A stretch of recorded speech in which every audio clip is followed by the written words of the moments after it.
Hey folks, Jim Thomas here, Fitness Management and Consulting. And our topic for you today are the top 10 rules for successful gym management. Let's get right into it. So, number one on our list is make your staff, make your personnel, make your people your number one investment in terms of time and money. The mistake you don't want to make here is don't start looking at your staff and don't start looking at your people as simply a line item expense on a P&L sheet. Make it the most valuable asset that you have. And one of the key things to this, I think, is really the onboarding process and how you bring these people on board. And you can check some other videos. We've talked about kind of the process to do that. But when you bring these folks on board, make sure they have been trained to do the job. Make sure they're set up for success. Make sure that you're 100%, they are the right person. Hard to do in a one-on-one environment. And then also you want to make sure, help them make sure that they know that this is right for them. And so then when they walk into work, first thing Monday morning, they're ready to go for success. And so there's a strategy for that. And actually, hit the comment box below if you want to know more about that. Be happy to give you some more information about that. And you can also check some other videos we have that go into some more detail on that. But staffing and your personnel, time and money, this is without question your number one investment. It's going to far exceed your equipment, your location, anything you're doing. It's going to be your people. That's number one. Number two, when you're doing this, you're looking to hire eagles. You're looking to hire top performers. You don't want to settle for mediocrity. And what you want to do when you're looking to hire these folks is you want to hire people that are in some significant way, they're better than you are. And certainly they're better than you at what you're asking them to do. One of the big mistakes that I see so many gym operators make is we only start to look for folks when we need somebody. And what happens, this is when we hire mediocrity a lot of times because we're anxious to kind of fill a slot.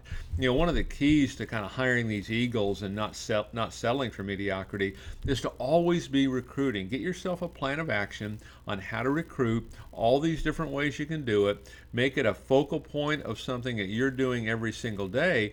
And so even you might have the best staff in the world, but you're still looking because you never know when you might need somebody, but you want to make sure you set your sights high. You're only going to hire the best. I mean, these two tips, number one and two, and these are going to serve you for years to come and make all the difference in the world. Don't settle for mediocrity. Number three on our list is, before leaving work every day, set up a to-do list for the next day. Okay, and when you get there, whatever those priority items are, get to work on them immediately, because there's a big difference between things that have to get done, that must get done, and things you'd like to get done. And so set up that to-do list before you leave every day. When you hit your office first thing that next morning, get to work on it immediately. Don't find yourself, procrastinating this. Number four, every day, you want to be focusing on key issues, and you're going to find some things that are going to be overwhelming at times, or certainly seem that way. But you want to attack these problems. You want to, chip away at them, bit by bit if you have to. But don't find yourself procrastinating them. Don't find yourself putting them off. Make sure you know what needs to be done, and every day you're attacking it. And sometimes that could be, you're researching for more information on how to fix it. But when I say that, that's really not justification for procrastinating and not really focusing on what needs to be done. So focus on these key issues every day. It could be closing percentage, could be member service, could be how we work the phones from a sales perspective. Whatever it might be, focus on it. Have a training class on it. Number five, this one's a big one. Become an expert in sales management.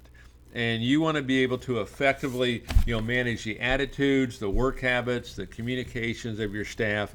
We want to become an expert at sales management. I can tell you this, when we go in to clubs and we're doing a turnaround, and even now in situations where the turnarounds maybe got caused for different reasons, or maybe they got exposed for different reasons, but in every single case, of trying to get a business turned around, it comes down to sales and marketing. And so many places, there's so many nice facilities out there. There's such a tendency sometimes to think that facility, to think that gym's going to sell itself. And so become an expert at sales management. What does that sales process look like? What does that second sale look like? What does that referral process look like? What does that follow-up look like? What does that telephone inquiry process look like? All of this, become an expert at sales management. You start doing this, and you start developing your staff, and you start growing your business exponentially all of a sudden, because you'll be able to see. I mean, I've seen gyms that have gone from 50, 60 sales to 200 sales in a month by learning how to properly handle sales management, and really learning how to properly do it. And there's a right way and wrong way for sure. Too many folks, I think, they'll focus on what the wrong way is, and it causes them to not want to do it. Number 6, work on your club's business plan, your gym's business plan, your plan of action, however you're handling this, but work on these key objectives every single day. And because one of the things we also want to learn to do is we want to learn to manage, based on these objectives. On a very simple example is just looking at our numbers. Say, for example, it's the middle of the month, and say we set a sales goal for 100 and we're projecting 75. Well, we're 25% off and the month is halfway there. Well, we want to manage based on those objectives. And so first thing I think of is, hey, what can I do the next 3 days? What kind of push can I do to take that 75 projection and get it up to 100? I'm going to manage based on the objectives. I'm going to manage based on what I'm trying to accomplish. I'm not simply going to wait for these things to happen. Number 7, we need to know our numbers. And I see this one more often than you might think, because I know, as an owner, when I would walk in every day, a clipboard would be handed to me, saying, Jim, here's the numbers. Here's what every club did. Here's the inquiries. Here's the sources. Here's the closing. I knew every KPI that I had asked for. Everything was delivered to me every day. Okay, and of course now you can, you should be able to, open up a doc on your phone, and there it is. Know what your numbers are. You can't manage effectively unless you know them. What is your closing percentage? What is your show percentage? What is your cost per call? What is your cost per lead? What is your cost per sale? And even breaking it down, per staffer and how they are doing. Make sure you know your numbers across the board on this. Number 8, make a legitimate commitment to member service. A legitimate commitment to member service. And I would talk about this in the sense of also, we're thinking about retention, right? Because too many clubs, really, they talk about retention, but too often it's lip service. And so as an example, I'll give you 2 thoughts on this member service thing. Number 1 is I would have my morning person, every morning when he or she comes in, they're going to pull a member usage report.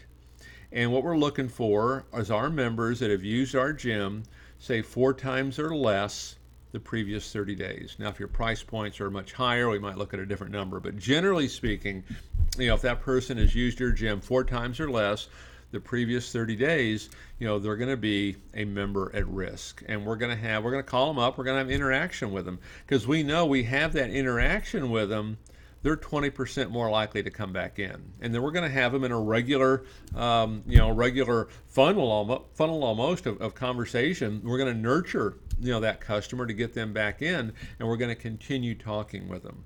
Okay? Because we know if we do that, the data tells us, good chance we can get them back. So we're going to look at member retention, but that's also member service, and that's something that can differentiate you from what your other competition might be doing in your area. Here's the second thing I'd ask you to think about a little bit. You want to view the fitness industry in part as the entertainment business. Part of our job here is to entertain, to make this fun. We want people to look forward to coming in, because not everyone that comes in, they're not going to be a gym rat. They've got life going on. They've got, commitments and deadlines they have to reach, and they have family and they have other obligations. And we want them to look forward to being a part of what we do. So, look for ways to entertain. look for ways to keep people interested. Make that a big part of it. But give a real commitment to your member service and what you're trying to do. You're trying to keep your members once you get them. We don't want to sign them up, essentially, just to make them a free agent. Number 9 on our list is you want to be looking at making changes and improvements on a regular basis to your gym. Here's a great rule to follow: is you want your gym to look as new and fresh and kind of that new car smell, so to speak, but you want it to look as new today as the day that it first opened.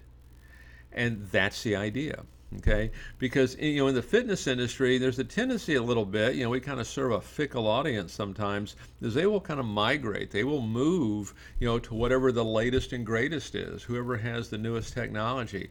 Make sure you're constantly making those kind of changes. Make sure you're constantly progressing.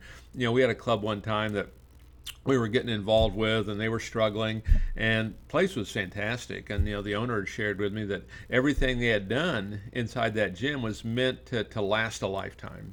And indeed, maybe it was, but the problem is the customer's interest, the customer's enthusiasm for some of this, isn't necessarily made to last a lifetime. So we're always looking at making regular changes, regular improvements. For you folks that are collecting a club enhancement fee, you're charging a club enhancement fee, make sure we're enhancing, make sure we're doing these improvements. But the bottom line is, you want to keep your gym looking as new and as fresh and as exciting today as the day you first opened. I compare it to that new car smell, okay? And then last on our list is, you want to spend half your time, literally half your time, planning and thinking and implementing, sales and marketing programs. You're working kind of on it, not in it. The big thing that I see, going into so many gyms is that failure to properly implement and properly plan for sales and marketing programs. And literally half your time should be spent, thinking and planning and implementing, these kind of programs. So, listen to this video, go over it a few times, pick the things that apply to you. Where can you see yourself in this? What can you do immediately to start making a difference in your business? And then start checking off the list, and then eventually let's be clicking off all 10 of them, and you'll find that your business will be making enormous strides. So folks, I appreciate you watching today. If you feel like the content's beneficial, hey, I appreciate it if you subscribe to our channel. If you really like it, hit the like button. It helps the algorithms with YouTube, and certainly share it with colleagues, with friends, with associates that you feel might benefit. By doing all that, it helps us expand our network and the reach that we have, and gives us an opportunity to help more people that need it now, really more than ever, to help them in some cases save their business, and certainly hopefully to grow their business. So my name is Jim Thomas. My company is Fitness Management and Consulting. Hope you all have a great day.